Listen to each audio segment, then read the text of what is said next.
corrective action is essentially where a risk is spotted or a hazard is spotted and there's an action taken to reduce that or control it or eliminate it altogether.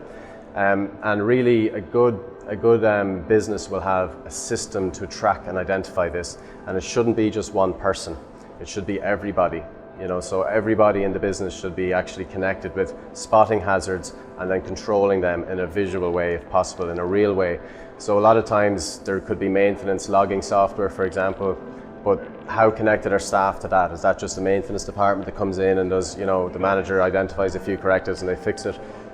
It's good that that's there, but how do we actually connect staff to identifying corrective actions? We would do it through a visual corrective action display that's actually linked to an online portal so that you can digitally log corrective actions, and whoever spots them actually gets the recognition for that.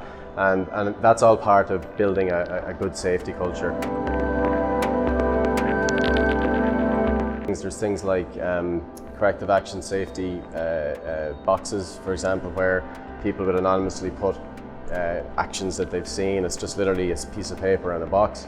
In our opinion, it is better to actually don't have it anonymous, actually create a culture where people are incentivized by actually showing a leaderboard even of who identifies the most correctives, because again, every corrective that's identified is an accident that's prevented.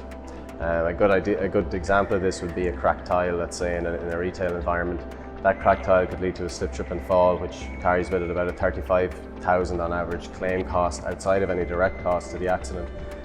So the ability to actually have somebody identify that, control it so no one gets hurt is absolutely critical, and it can be done in lots of different ways, but our recommendation would be to make it visual, create a leaderboard, connect people with positively reinforce people basically to identify and control risk.